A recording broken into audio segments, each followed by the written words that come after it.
Hey YouTube, welcome back to Axis and Allies, the Garrison, with another episode of the YouTube Wars. This is Detroit coming to you from the bunker here in Rochelle Park. I hope that you guys get to enjoy this episode. So it is episode 6.3, the Empire of the Rising Sun. Japan finally gets to make its moves, okay? And of course, as you guys well know, I am the commander. I, Detroit, am the commander-in-chief of the Imperial Japanese Armed Forces, which include the Imperial Japanese Navy. All right, so things are definitely very interesting. Things are heating up. Okay, the Allies are definitely starting to encroach upon the Japanese Empire, slowly trying to squeeze the Japanese outer perimeter and trying to get Japan to cry uncle. But I have news for you guys. Japan, man, Japan is something else. Japan does have a rebuttal. Japan does have a counter for what the Allies are offering it. Okay, so it's going to be a very interesting episode. I know that some of you have written off the Axis. Then again, there are those also who have voiced their opinions in favor of the Axis as well. So it's a back and forth. I know that on one extreme end of the argument, my good friend Mark, who's one of my subscribers, has basically written off the Axis powers. He's claiming that the Axis powers only have a 10% chance of winning this game. I think it's a little bit of a stretch, Mark, but of course we all have opinions, and I very much respect yours as well, and I really do look forward to your commentaries every day. So, however, I do tend to think that it's still too premature to call the game on any sides, in favor of any of the two sides involved in this conflict. As always, guys, let me know what you think in regards to the strategies and tactics that we're using in this game.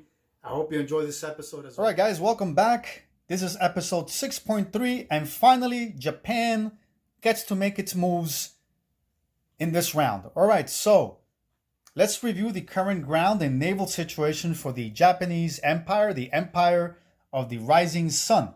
Let's check out what's going on in Calcutta, India. All right, here you have a swell or a large UK ground army that is ready to deploy against Calcutta. All right, during the last turn, Sire Blood made sure that he would have enough ground units in West India for an eventual or potential attack during round 6. All right, as well, you will have air support consisting of 2 fighters and 3 tactical bombers that can support a ground attack in Calcutta, as well as naval support consisting of 2 cruisers. So the Japanese will have to deal with this situation, and we shall. The Japanese do have a response, and we shall see what that response should be later on. All right, in the South Pacific, in the area of Sea Zone 42, you have a very powerful Allied fleet, a combined Allied fleet of US and Australian, New Zealand vessels. A very powerful fleet that the Japanese are keeping a keen eye on. Also, Joe has built up his ground forces, Anzac ground forces, in the island of Java. This is something that Japan is also keeping a sharp eye on. All right, so let's go over to the northern sector, where you have, in the province of the Chinese province of Jehol, you have a pretty considerable number of Chinese forces, accompanied with a good chunk, a good sizable Russian army, who are supported by American and Anzac fighters. A total of 4 squadrons are supporting these forces. All right, the beautiful thing for the Japanese with this army up here is that these forces, even though they do defend together, they do not attack together. Their attacks are piecemeal. So that's something that Japan benefits from, okay?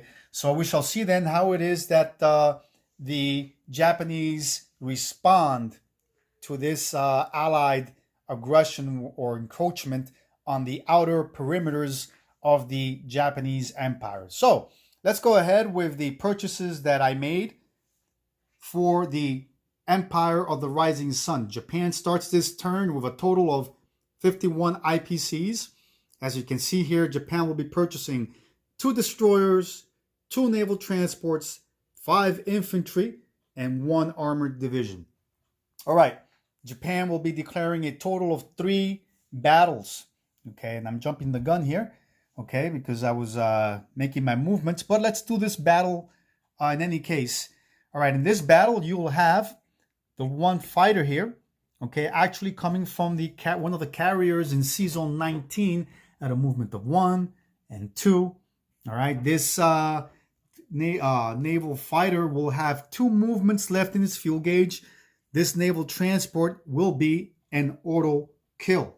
Okay, it's an automatic kill, does not get to fire back. Now, according to the BBR, if there had been 1 additional naval transport defending, if you have, anytime you have 2 paired naval transports, those get an automatic, not automatic, they get a chance to return fire at a die roll of 1. So that's something that was recently incorporated into the BBR.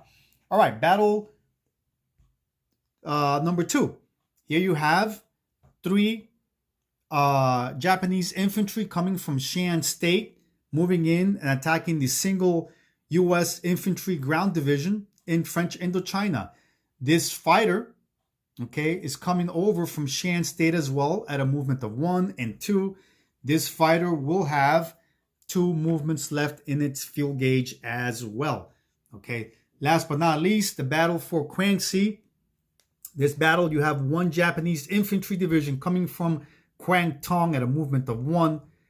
That attack will be supported by the Japanese Air Force that is coming over from Hunan at a movement of 1. All these aircraft, okay, will have 3 movements left in their fuel gauges. All right, so they will have 3 movements left. All right, so that'll be 5 tactical bombers and 5 fighters joining that attack. All right, these are the 3 battles that the Japanese have declared. All right, let's go then and resolve them. All right, so here we are. I place my battle board. Let me bring my cup. All right, let's go and fight first the battle for Indochina, where you have 1 U.S. infantry division. That division will defend at a 2. Okay, the Japanese will be attacking with 3 at 1 and 1 at 3. So that'll be, let me get a couple of dies that attack at 1. Okay, so 3 at 1 and 1 at 3. So this will be the Japanese attack, and this will be the American defense. So let's roll. The U.S. direction Japan goes. And they all missed. Good for the U.S. U.S. rolls now. Oops, didn't go in there. Fell outside the rolling board. And the U.S. gets a hit. Damn it, Joe. Good for you, my brother. Here we go. I'm rolling now with 2 at 1 and 1 at 3. And I scored a hit. You see that? Okay, the U.S. gets to defend again with 1 at 2. And this time it was a miss. All right, so in French Indochina, the U.S. loses 1 infantry division, and it's a return fire. The Japanese sustained 1 casualty as well. All right. All right, so then let's go to the battle up in the north, where you have 5 at 4, 5 at 3. So let me get 5 at 4, and that'll be 2, 4, 5. Then I have 5 at 3 with my fighters, 4, 5, and then I have my single infantry that attacks at 1, and of course the Chinese will defend with 1 die at 2. Okay, let's roll. Okay, that's it. More than enough. I just needed 1 to score a hit. Let's see if the single Chinese infantry division gets to score a hit. Okay, as you can see, it was a miss.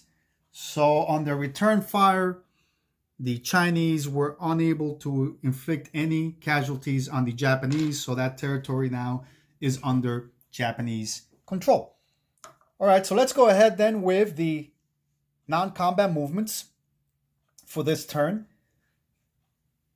First non-combat will be this single Japanese infantry division in Burma will move out of 1 into Calcutta. So now you have 4 infantry defending there. Okay.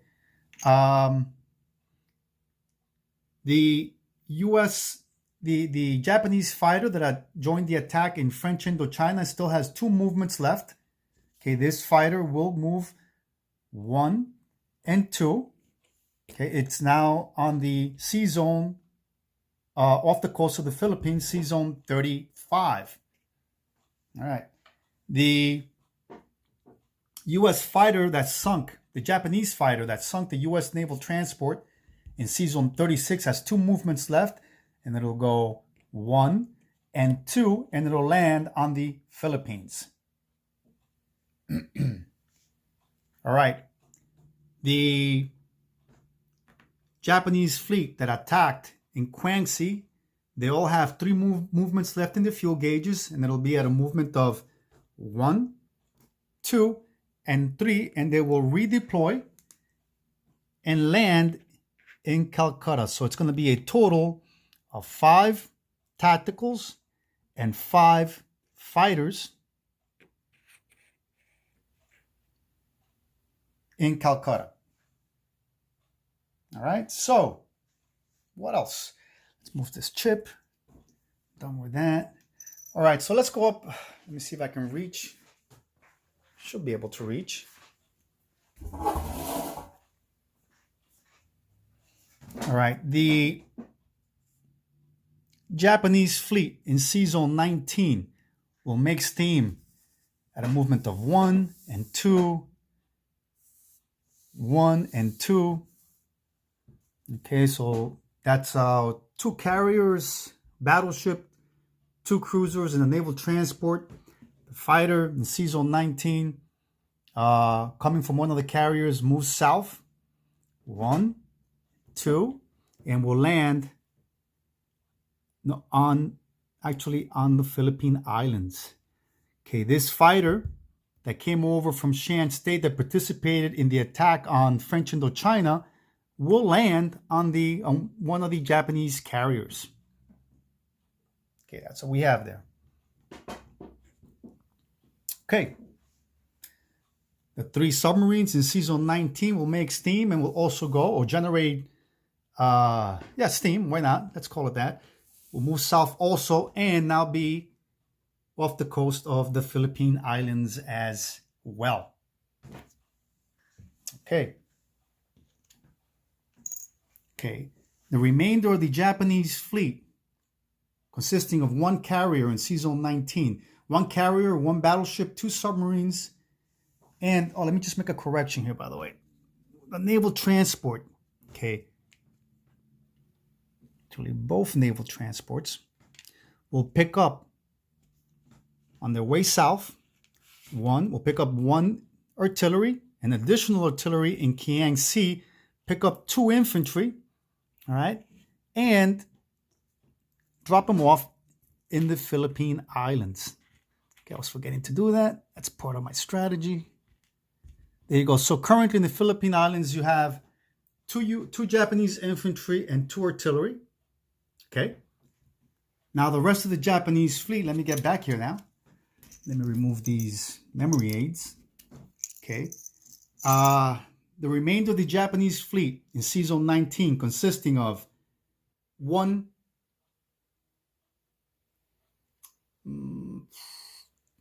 let me think about this for a second.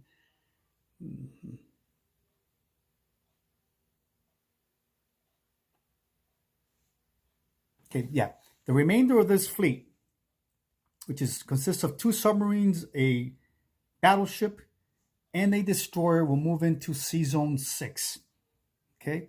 I'm not even going to bother attacking the 2 U.S. naval subs because they will surely submerge. So why even bother attacking them? All right, because it makes sense. All right, let me see. Is that what I was planning? That's 1, 2. Yeah. All right, so let's go ahead then. I think I've pretty much done all of my non-combat movements. I don't see anything else that I may have forgotten. I think I have them all. Okay. I'll go ahead then with the placements of my newly purchased units. I'll go ahead and place 2 destroyers, C-Zone 6, 2 naval transports in C-Zone 6 as well. All right, and I'll go ahead and place 3 infantry in Kwangtung. All right, in Calcutta, I'll place an additional 2 infantry along with 1 armored division. And that's it for my placements of newly purchased units. All right, so let's review the income tracker for Japan this turn. Japan will go up an additional 2, okay, and an additional 1 IPC for taking over French Indochina and Guangxi as well. All right, so the Japanese still have 2 national objectives, 2 NOs.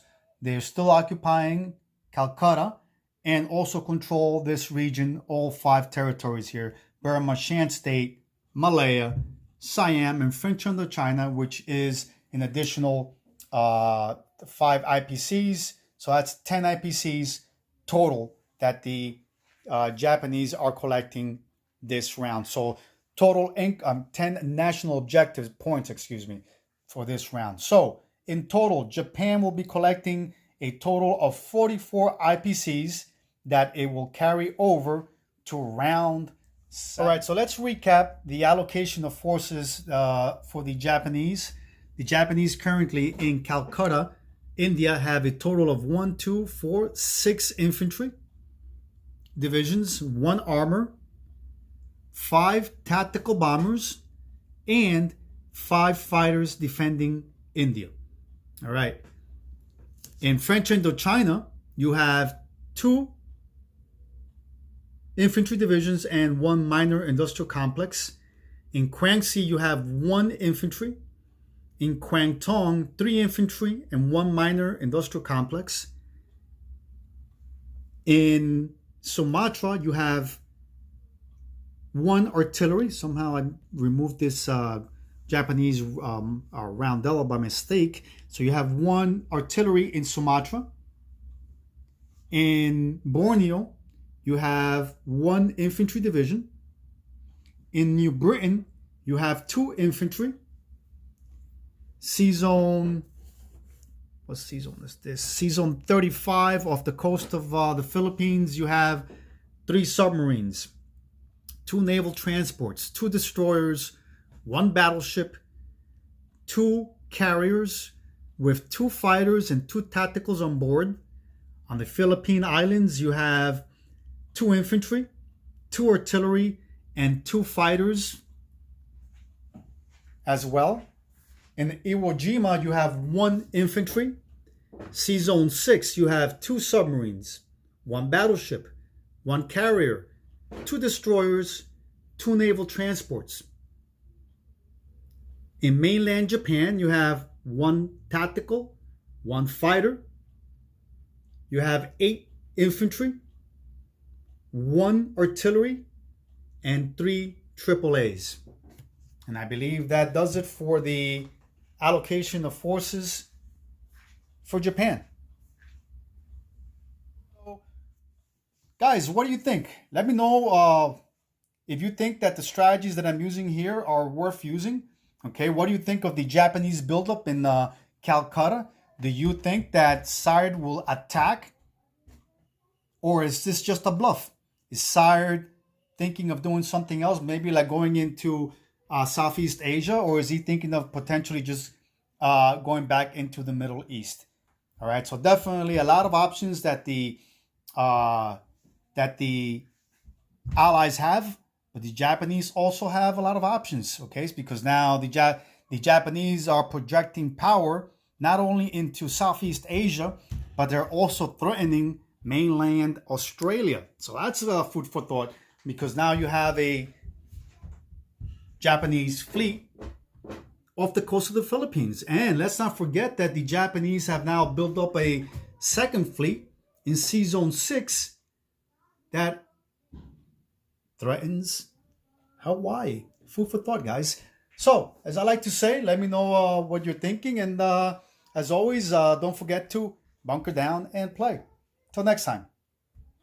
Oh, by the way, it's the USA's turn. It is G.I. Joe who's up next.